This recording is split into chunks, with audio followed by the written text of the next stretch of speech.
So జనరల్గా genuine is a genuine thing. దాన్ని మనం మార్చలేం. ఒరిజినాలిటీ ఎప్పటికీ ఒరిజినాలిటీ. సో ఆ ఒరిజినాలిటీని కాపాడుకోవడానికి మనం ఏమన్నా మినిమం జాగ్రత్తలు కానీ లేకపోతే మినిమం కేర్.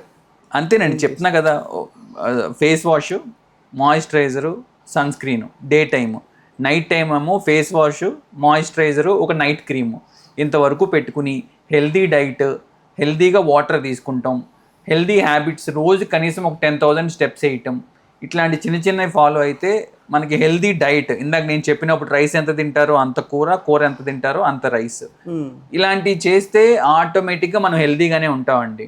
ఏమన్నా మల్టీవైటమిన్ డెఫిషియన్సీస్ ఇలాంటివి ఉంటాయి, అప్పుడప్పుడు వచ్చి దానికోసం మల్టీవైటమిన్స్ ఒక కోర్స్ లాగా వాడుకుంటే డెఫిషియన్సీస్ అన్ని కరెక్ట్ అయిపోతాయి. మైక్రోన్యూట్రియంట్స్, మ్యాక్రోన్యూట్రియంట్స్ అని ఉంటాయి, అన్ని ఫుడ్తో వెళ్ళవు. అలా వెళ్ళని కొన్ని రోజులు మల్టీవైటమిన్స్ అవి తీసుకుంటా ఉంటే సరిపోతుంది.